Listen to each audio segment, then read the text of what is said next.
¡Wow! 220, 130, cardíaca de 88, respiratoria de 18. Se hace un fondo de ojo donde se muestra, miren, estrechamiento arteriolar, hemorragias bilaterales y manchas algodonosas. Se realiza el examen físico. No hay datos de focalización, no hay monoparesia, hemiparesia, hemiplegia, cuadriplegia, paraplegia, no hay nada, no hay datos de focalización que nos hayan sospechar que es un evento vasculocerebral. No se detectó nada específico, ruidos cardíacos pulmonares. Bajo su evaluación del síndrome coronario agudo fue emitida al servicio de urgencias. Se realiza un electrocardiograma. Correcto, ¿no? Cualquier dolor torácico, nosotros tenemos que realizar un electrocardiograma que mostró ritmo sinusal y con desviación del ST inespecífica, que no cuadra en el diagnóstico del síndrome coronario agudo. Le piden marcadores de daño miocárdico, una CK de 129, una secabanda miocárdica de 3, troponinas de 0.03, glóbulos blancos de 8000, hemoglobina de 11, un dímero D de 13.6. Y los niveles de enzimas cardíacas estaban dentro de límites normales. Entonces, claramente no se trata de un síndrome coronario agudo. Se le toma una radiografía de tórax, cualquier paciente con dolor torácico, y se nota el ensanchamiento. Miren, este ensanchamiento del mediastino. Por esto se le toma una angiografía de aorta, ¿ok? Tridimensional con contraste. Miren esta imagen. Esto es ya, yo creo que en nuestro medio se mueren este tipo de pacientes. En grandes hospitales con mucha experiencia en la parte cardiovascular, sobre todo, ya sea cirujano cardiovascular e intervencionista, pudiera salvarse, ¿ok? Entonces, miren, esta es la disección. Todo esto es la aorta. Parece, todo esto es callado. Todo esto y esta es la disección. El diámetro de la aorta está a 50 milímetros.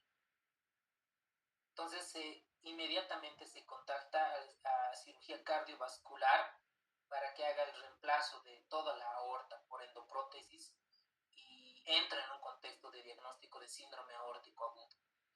El síndrome de aórtico agudo, doctores, hay 3 enfermedades que la componen: la disección aórtica, el hematoma intramural y la úlcera penetrante. Entonces, este paciente claramente tiene un síndrome aórtico agudo y con una enfermedad de disección aórtica. Esta es la imagen, esta es la aorta. Si nosotros nos hacemos un corazón, del ventrículo izquierdo sale la aorta, hacemos un corte y este corte lo vemos.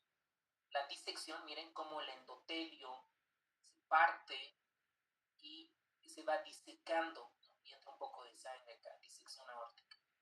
El hematoma intramural no es necesariamente que el endotelio, la túnica íntima, está rota, sino que dentro de la túnica media está sangre, ¿no? Por eso hematoma intramural aórtico.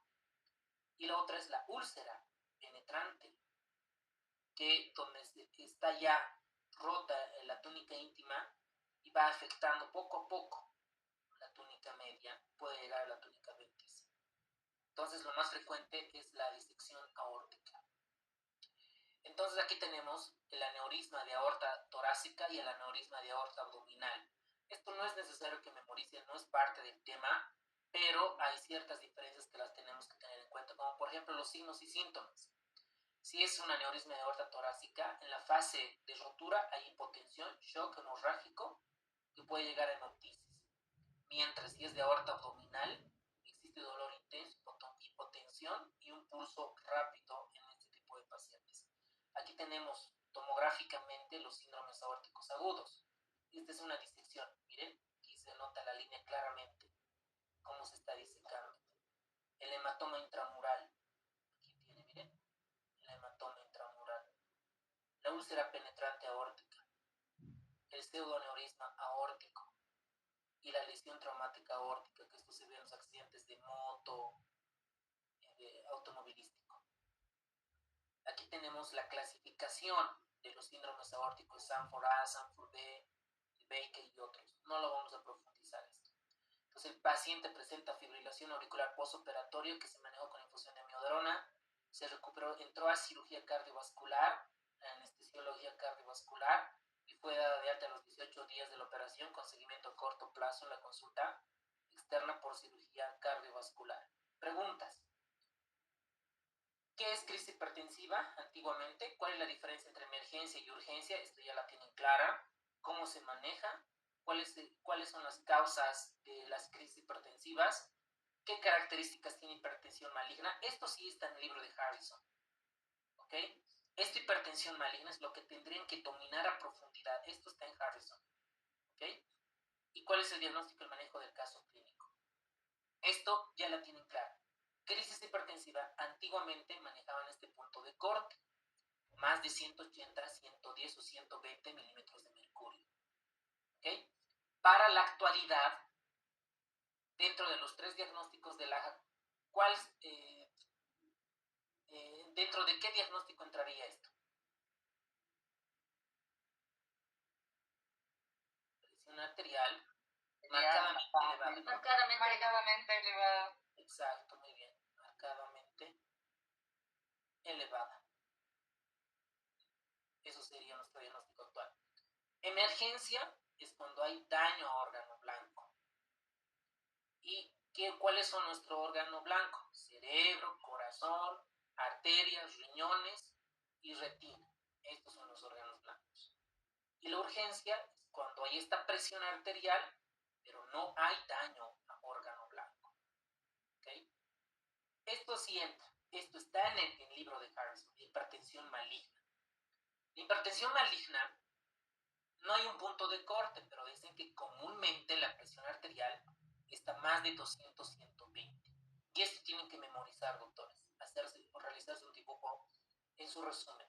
Retinopatía bilateral avanzada, con cualquiera de estas manifestaciones, sea hemorragia, o sea manchas algodonosas, o sea papiledema. Encefalopatía hipertensiva, que está la presión arterial elevada y tiene algún componente del sistema nervioso central, ya sea letargo, convulsiones, ceguera cortical o coma. La microangiopatía trombótica hipertensiva, cuando el hecho que escuche microangiopatía trombótica es porque hay hemólisis y porque hay trombocitopenia. ¿Vale? Y esta es la clasificación entre urgencia y emergencia hipertensiva. Ambos, el punto de corte, la presión arterial es más de 180, ¿okay? La sistólica y la diastólica más de 120 o 110. Recuerden que la urgencia, el paciente puede tener cefalea, puede tener destellos, vértigo, sangrado en la nariz, epistaxis, o no puede dormir, ¿no? No puede dormir, tiene insomnio. Entonces, esto han debido ver, ¿no? Pacientes, no, te está sangrando la nariz, ¿no? Y de repente su presión arterial está en 190, 100, digamos, ¿no? O 130, digamos. Entonces, es una urgencia hipertensiva, ¿ok? Aquí el tratamiento es continuar su tratamiento antihipertensivo por vía oral. Si es una emergencia, ya todo lo que ustedes ven, sistema nervioso central, habíamos visto 3 cosas. ¿Cuáles son las 3 cosas que definen una emergencia hipertensiva y que también están en las últimas guías? ¿Cuáles eran, doctores? ¿Cuáles eran esas 3 enfermedades? Encefalopatía hipertensiva, ACV y hemorragia intracraneal. Eso, muy bien. El evento vasculocerebral con sus 2, ya sea el isquémico o ya sea el hemorrágico, y la encefalopatía hipertensiva. Listo. Esas 3 entran dentro de sistema nervioso central. En el corazón, falla cardíaca o síndrome coronario agudo, disección aórtica, ¿no? Lesión renal aguda y la retinopatía. ¿Ok? Perfecto. Aquí tenemos algunas manifestaciones clínicas de la crisis hipertensiva antiguamente. Vamos a destacar en el cerebro: dolor de cabeza, cefalea, agitación, ansiedad. Pueden tener delirium, sobre todo los ancianitos, convulsiones. En el rostro se puede evidenciar diaforesis, o si tiene algún evento vasculocerebral podemos ver parálisis facial. En a nivel del cuello podemos ver disfagia, ¿okay? Distensión yugular que nos podría traducir una falla cardíaca. En la aorta, sobre todo si el paciente se queja de un dolor torácico desgarrante, ¿okay? Y en la parte de pulmones, si el paciente tiene falta de aire, disnea, esto nos pueden sospechar que es un edema pulmonar. y solicitamos la radiografía, tomografía de tórax, checar los pulsos principalmente, en los ojos ver si el paciente se queja de algún disturbio visual, si tiene tosis, realizar el fondo de ojo, a nivel de la boca, ver si tiene algún abuso de tabaco, fumar, alcohol y otras cosas. A nivel del corazón, esto es clave, sobre todo con el electrocardiograma, ver si hay soplos, datos de falla cardíaca, disfunción sistólica, disfunción diastólica, si hay taquicardia, realizar los exámenes complementarios, sobre todo el ecocardiografía, el electro, enzimas cardíacas, el ProBNP, el BNP, ver la parte de los riñones, si el paciente está orinando sangre, muchas proteínas, está muy espumosa, pedimos los laboratorios correspondientes. La parte de la vejiga igual, ¿no? Si hay distensión, si hay obstrucción por un HBP, y comenzar a realizar los ultrasonidos correspondientes. Y estas son las manifestaciones clínicas. ¿Cómo llega el paciente a la consulta? Por cefalea, ¿no? Convulsiones, un evento vasculocerebral, infarto y otras cosas. El corazón lo mismo, ¿no? Si tiene soplos, datos de falla cardíaca, dolor torácico, vemos en los vasos sanguíneos la disección aórtica aguda, lesión renal aguda, papiledema, hemorragia, y si es una paciente embarazada, la eclampsia. Y esto es lo que vamos a pedir. Esto creo que ya hemos solicitado, ¿no? Si es cerebro, tomografía. Si es corazón, electro, troponinas, ProBNP. Si es riñón, creatinina, electrolitos, NUS y ecografía, dependiendo de qué órgano estemos dañando. Ahora, con esto termino, doctores. Esto es clave. Esto es clave para el manejo. ¿Ok? Para el manejo. Evaluación de un paciente con urgencia hipertensiva. Vamos a denominar presión arterial alta. Primero tenemos que confirmar unas 2-3 veces en ambos brazos si realmente esa presión está elevada. Vamos a tener acá un ejemplo de vamos a poner 190, 130. ¿Okay?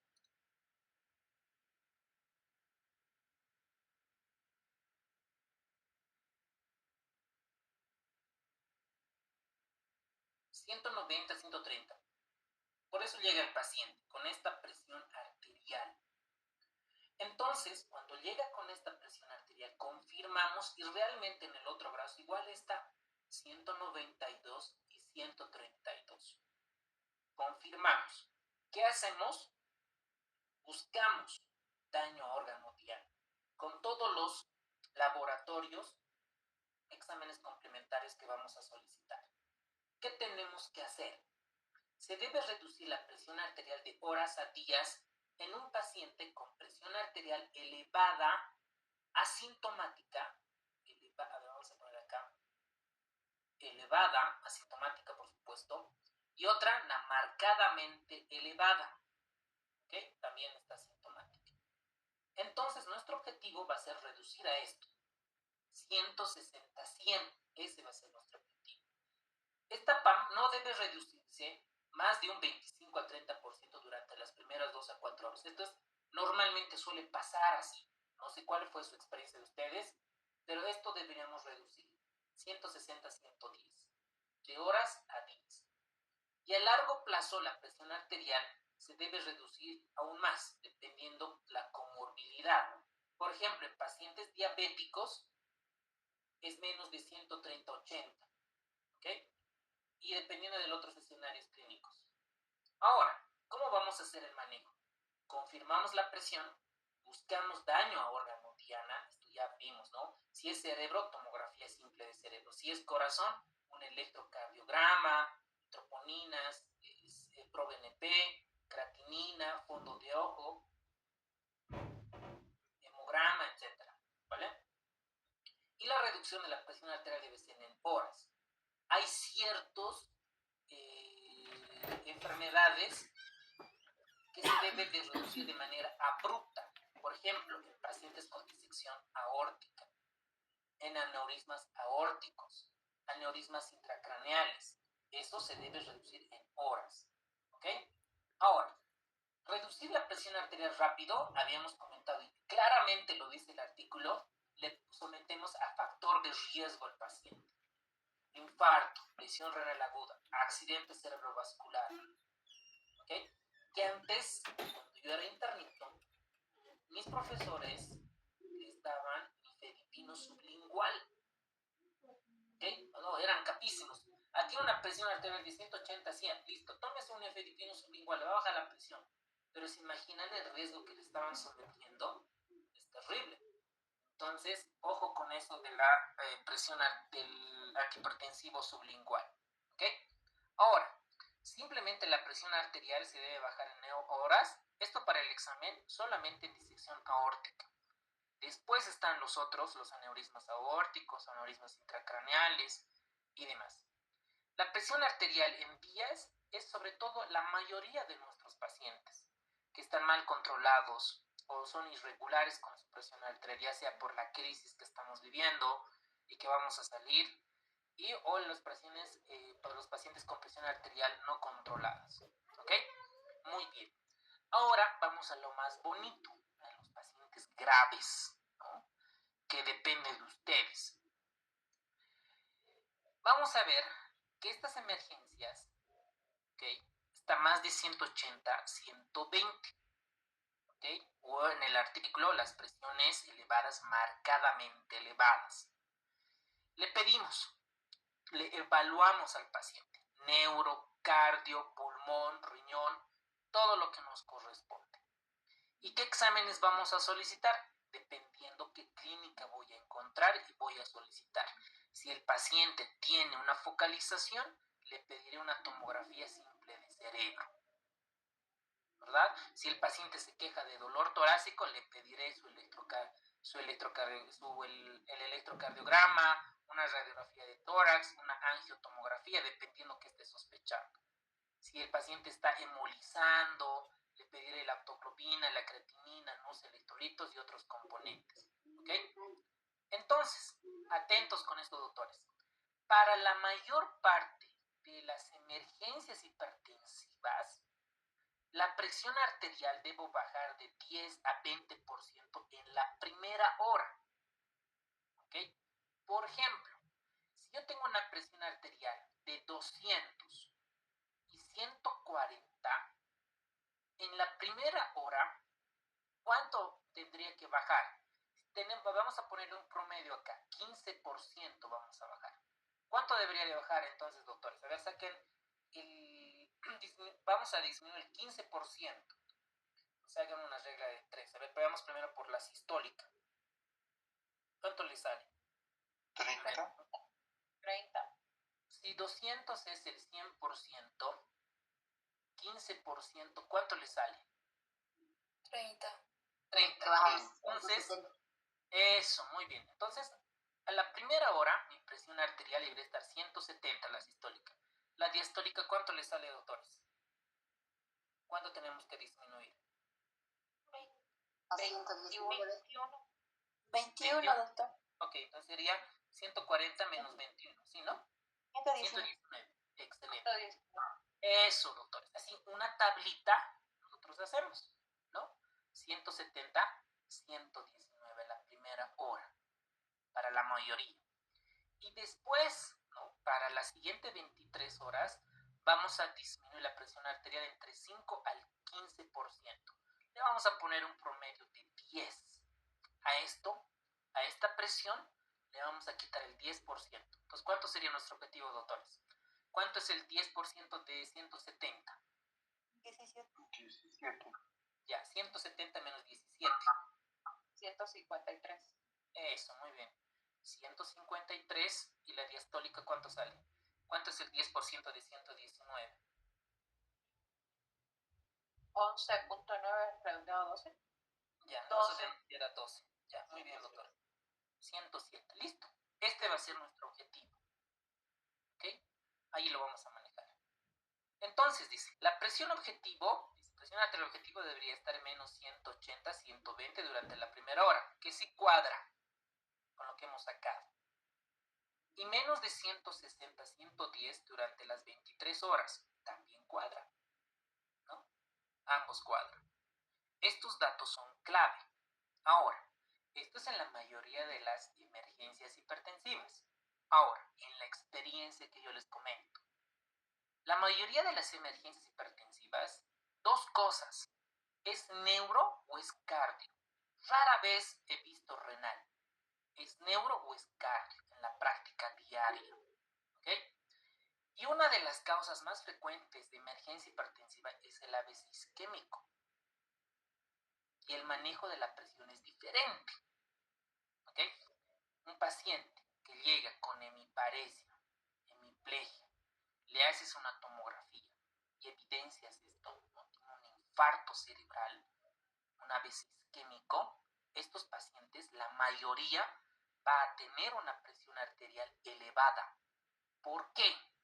Porque el cerebro es tan inteligente, nuestro cerebro, que dice, como está obstruida la arteria, digamos la arteria cerebral media, ¿no? Está con coágulo. Entonces no le llega a las neuronas oxígeno ni glucosa. No le llega oxígeno glucosa. El cerebro dice, necesito oxígeno glucosa. Eleva la presión arterial por contrarregulación. Eleva la presión arterial. ¿Ok? Entonces, antes decían, ¿no? El paciente tiene 200, 140 de presión y el que bajaba más rápido o menos la presión era el más crack. Entonces, actualmente se ha demostrado que estos pacientes van peor, tienen peor pronóstico. Entonces, ¿qué dicen las últimas guías? Solo bajar la presión, dice, mayor o igual a 185, 110. Este dato, doctores, debería de ser pregunta para todos los internitos médicos, todos los que nos dedicamos a la emergencia, a la terapia intensiva, a neuro. Solo se debe bajar la presión si esta está mayor o igual a 185, 110. Para pacientes que son candidatos a reperfusión, si le voy a dar trombolítico, ¿ok? Alteplasa, tenecteplasa que tenemos en nuestro medio, en ese caso voy a bajar. ¿Con qué? Con la betalol, de 10 a 20 miligramos. Nuevamente, para crisis hipertensiva, con un componente de sistema nervioso central, el antihipertensivo de elección es la betalol, doctores. La betalol, ¿ok? Ahora, si el paciente no son candidatos a reperfusión, no los vamos a trombolizar, que es la mayoría de nuestros casos, o por lo menos la experiencia mala que yo tengo, que los pacientes no llegan a tiempo, o porque el médico no se dio de cuenta, o porque le da flojera hacer su abordaje diagnóstico, solo voy a bajar la presión arterial si está mayor o igual a 200